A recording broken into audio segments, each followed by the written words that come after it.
Hello, this is the Duke Weekly Roundup, and I'm your host for this week, Sean McKean. In news this week, news editor Megan Schroeder heard panelists' concerns surrounding the recent bill passed by City Council, declaring Pittsburgh a gender-affirming sanctuary city. The event was hosted by Sigma Tau Delta, the Department of English, and the McNulty College of Liberal Arts, Women and Gender Studies. While Pittsburgh declared themselves a sanctuary, many are concerned that the lack of resources makes the statement feel like a step backwards for the transgender community. The roundtable event shed light on Pittsburgh's lack of transgender resources. How will the city provide adequate care for that volume of people?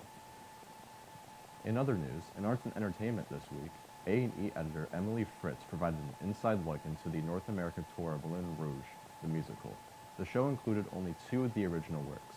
The production consisted of pitch-perfect adjusted mashups like Adele's Rolling in the Deep and Gnarls Barkley's Crazy, creating Crazy Rolling.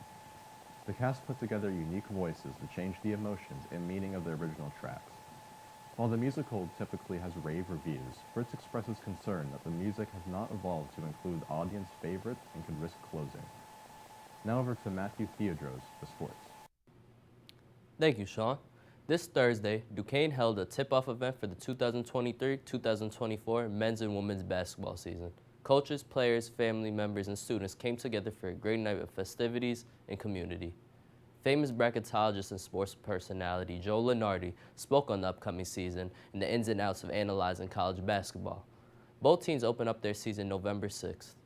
This past week in Duquesne sports, the women's volleyball team lost at home versus Dayton in its 2023 Atlantic 10 home opener. Dayton controlled the pace from start to finish, especially in the second, where they led 25-10. The Dukes welcomed St. Louis Friday, October 6th for their first of 2 matches at the UPMC Cooper Fieldhouse. Duquesne's men's soccer team dropped their home contest 1-2 at Davidson this past Wednesday. The Dukes' Jane Doss scored the lone goal at the 83rd minute of the defensive-minded battle. Duquesne returns home for the first time over 2 weeks by welcoming George Mason to Rooney Field Saturday, October 7th. Now back to you, Sean. Thank you, Matthew. In opinions this week, staff writer Maxwell Marcello argues the implications behind Speaker Kevin McCarthy being ousted from the post. U.S. Rep. Matt Gaetz upheld his threats if McCarthy compromised with Democrats to pass the spending bill. Gaetz made a motion to vacate on Tuesday, which got support from all of the Democrats and 8 Republicans. Marcello makes the case that both sides must be condemned for putting political gain before operating state. Thank you for tuning in to the Weekly Roundup on Duke Television. See you next week.